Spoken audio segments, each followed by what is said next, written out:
कशा आहात सगळेजण? आशा करते तुम्ही सगळे खुश असाल, आनंदी असाल. गुड मॉर्निंग सगळ्यांना. आज सकाळी ना मी खूप लवकर उठले होते कारण मला टिफिन वगैरे पण तयार करायचं आहे. तर आमच्या गावी ना एवढी थंडी आहे ना की मी स्वेटर घालूनच किचनमध्ये एंट्री करते. तुमच्या गावी थंडी आहे का? तर आता म्हटलं चला आधी स्किन केअर काहीतरी करून घेऊया. विंटर सीझन आलेला आहे आणि चेहरा खूप ड्राय होतो. तर मी इथे ना लॅक्मी पीच मिल्क क्रीम यूज करते. तर ते मॉइश्चरायझर एवढं छान आहे ना की आपल्या चेहऱ्यावरती लगेच आपल्याला ग्लो दिसतो आणि आपले टॅनिन पण रिमूव्ह होते. तर याचा ना मी शॉर्ट व्हिडिओ तुम्हाला अपलोड केलेला आहे. तिथे तुम्ही याचे फायदे बघू शकता. सकाळी विहानसाठी फिंगर चिप्स केले होते आणि तोच नाश्ता त्याचा झाला होता. तर म्हटलं चला आधी टिफिन वगैरे बनवून घेऊयात. चपाती वगैरे करायला मी घेतल्या आणि थंडीमध्ये ना मला पण खूप भूक लागते. तर म्हटलं चला आपलाही नाश्ता होऊन जाईल. तर फिंगर चिप्स खात खातच मी ही कामे करत होती. तुम्ही पण असं खात खात करता का? मला कमेंट करून नक्की सांगा. टिफिन वगैरे करून झाला आणि पिल्लू चालले आहे स्कूलमध्ये. आज ना विहानचा रिझल्ट आहे आणि तो सकाळपासून मला खूप गोड गोड गप्पा मारतोय. त्याला ना टेन्शन होते की मार्क्स किती मिळत आहेत, मम्मी काय बोलेल. तो ना मला नादी लावत होता की वरून मम्मी बाय बाय कर, मी तुला बघतोय. एवढंसं अंतर आहे पण त्याला ना असं गाडीवरती जायला खूप आवडते.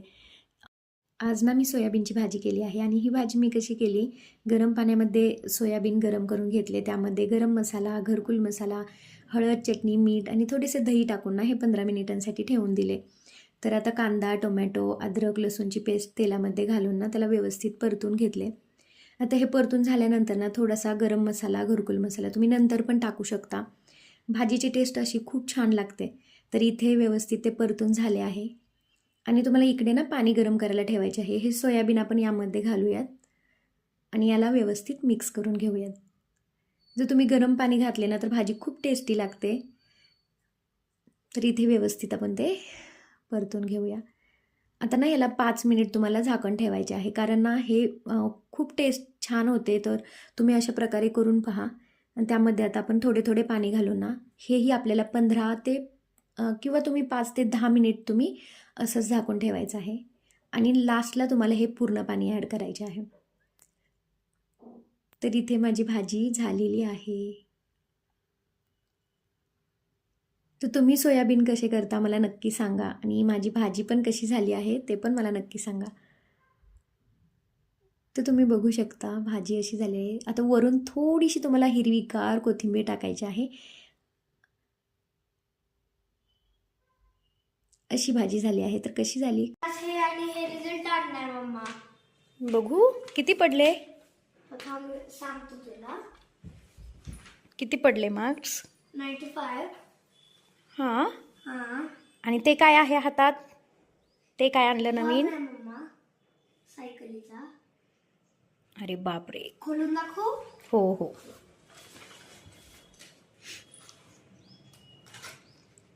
कशामध्ये मार्क्स कमी पडले तुला? हिंदीमध्ये. 10. इंग्लिशला किती आहेत? 72.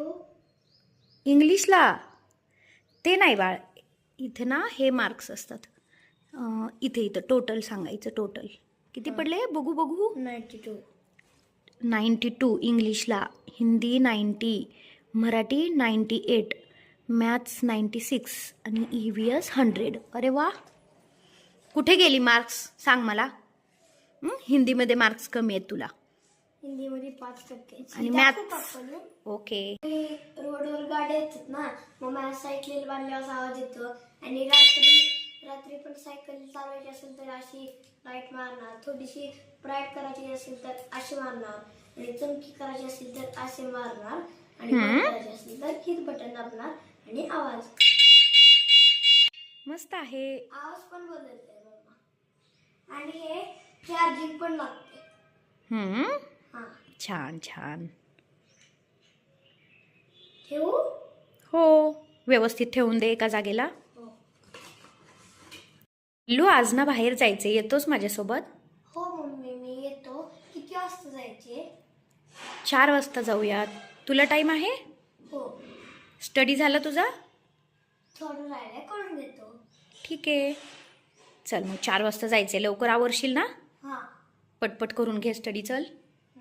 मला ना एक शूट करायचे होते तर ते माझे झाले. आता बघूया आपण पिल्लूचा स्टडी झाला आहे का. पिल्लू स्टडी झाला? हा? स्टडी झाला? थोडं राहिले मम्मा. हे चालू आहे, हे 2 झालं की आपण संपला बाबा. हॅलो. 2-3 महिन्यांपूर्वी ना आम्ही बाहेर फिरायला गेलो होतो आणि सर्व फॅमिली आम्ही फिरायला गेलो होतो. तर तुम्ही तिथे प्रतापगडावरती हे पाहिले का? ते हे आहे बघा. ते प्रदर्शन आहे की ॲक्च्युली मला पण माहीत नाही आहे. हस्तकला केंद्र म्हणून त्याला बोलतात. तर तिथे ना मी काही गोष्टी घेतल्या होत्या. तर तुम्ही ते शॉप पाहिलं असेल ना, तर तुम्हाला माहीतच असेल. तिथे ना लाकडी वस्तू खूप छान क्वालिटीमध्ये भेटतात. तर तिथून ना मी काही गोष्टी घेतल्या होत्या. तर त्या मला खूप दिवस झाले तुमच्यासोबत शेअर करायच्या होत्या. आज टाईम भेटला तर म्हटलं चला. तर मी पहिली ही गोष्ट घेतली आहे. धूपचे लाकडी स्टँड आहे आणि हे खूप सुंदर आहे. हे ना सागवानी मजबूत लाकडापासून तयार केलेले असतात आणि घरामध्ये ना स्वच्छताही राहते. जेव्हा आपली धूप जळत असते ना, तेव्हा याची राख साईडला जमिनीवरती पडत नाही. त्यामुळे ना हे खूप आवडले. तर हे मी घेतले आहे. दुसरी जी वस्तू आहे ना, ते आहे हे उडन बेलन आणि हे ना मला 200 रुपयांना भेटले. हे ना खूप सॉफ्ट असते. तर या वस्तू त्यांनी स्पेशली हाताने बनविलेल्या असतात. त्यामुळे खूप टिकतातही. हे सॉफ्ट असल्यामुळे ना आपले चपातीचे पीठ वगैरे याला अजिबात चिपकत नाही आणि धुवायलाही खूप इझी जाते. आता अजून एक वस्तू मी घेतली आहे, ते आहे हे उडन गाथा स्टँड. तर हे ना मी देवासमोर गाथा वगैरे ठेवण्यासाठी घेतले आहे आणि याची पण क्वालिटी खूप छान आहे. हे 450 रुपयांना मला भेटले होते. आणि हे ना स्टँड फोल्डेबल आहे. त्यामुळे आपण वाचन झाले ना फोल्ड करूनही ठेवू शकतो आणि स्पेशली आपण ग्रंथ वाचताना मानेवरती आणि आपल्या हातावरती प्रेशर येत नाही. हेही मला खूप आवडले. याची डिझाईन मला खूप आवडली. आता मला ना महाग भेटले की बरोबर रेंजमध्ये कमेंट करून नक्की सांगा. कारण लाकडी वस्तू ना मी फर्स्ट टाईम घेतलेत. त्यामुळे याची मला खात्री नाही आहे की प्राईस बरोबर आहे की एक्स्ट्रा लावतात. पण छान आहेत, क्वालिटी मस्त आहे. त्यामुळे मी घेतल्या. आता आमची तर शॉपिंग करून झाली होती. तर पिल्लूसाठी पण मला काहीतरी घ्यायचं होतं. विहानसाठी ना आम्ही ट्रॅक्टर घेतला होता आणि हा पण खूप सुंदर आहे. याला ना आपण शोकेशमध्ये वगैरे पण ठेवू शकतो. आता सगळ्यात लास्ट गोष्ट आहे. हे तुम्हाला समजले का काय आहे? हा ना उडनचा मसाले डब्बा आहे. मला ना खूप दिवसांपासून इच्छा होती असा मसाले डब्बा घ्यायचा. तर याला ना असे हुक्स आहेत. त्यामुळे याचे झाकण असे घट्ट बसते. त्यामुळे ना यामध्ये आपण मसाले वगैरे ठेवले ना, तर याचा सुगंध खूप दिवस टिकतो आणि आपले मसाले पण खूप फ्रेश राहतात. यामध्ये ना 6 ते 7 वाटे येतात. तर यामध्ये 7 वाट्या आहेत. तर तुम्ही इथे बघा किती सुंदर आहे. सोबतच तुम्हाला यामध्ये एक स्पूनही भेटतो. आपण लाकडी मसाल्यांचे डब्बे यूज केले ना, तर मसाल्यांचा वास वगैरे किंवा ओलसरपणा टिकून राहतो आणि सुगंधही खूप दिवस टिकून राहतो. आणि हे मसाले डब्बे ना किचनमध्ये खूप सुंदर दिसतात. यांची क्वालिटी पण खूप छान आहे आणि हा मला 1550 रुपयांना भेटलेला आहे. मला ना थोडासा महागच वाटतं कारण मी ना मिशो, फ्लिपकार्टवरती सर्च केले. खूप स्वस्त भेटतात. तुम्हाला या वस्तू कशा वाटल्या मला कमेंट करून नक्की सांगा. रात्रीच्या जेवणामध्ये ना हे मी दोशे केले होते आणि हे ना मी पहिल्यांदाच केले होते. तर यामध्ये 1 वाटी ज्वारी, अर्धी वाटी दही, अर्धी वाटी गरा असे मिक्स करून मी केले होते आणि पहिल्याच अटेम्प्टमध्ये खूप छान झाले होते. आय होप तुम्हाला माझा व्हिडिओ आवडला असेल तर लाईक शेअर करायला विसरू नका आणि माझ्या चॅनलवरती नवीन असाल तर सबस्क्राईब करायलाही विसरू नका आणि बेल आयकनवरती क्लिक करा म्हणजे जेव्हा मी व्हिडिओ अपलोड करेल तेव्हा तुम्हाला नोटिफिकेशन्स येतील. व्हिडिओ पाहिल्याबद्दल खूप खूप धन्यवाद. भेटूया नेक्स्ट व्हिडिओमध्ये. तोपर्यंत बाय.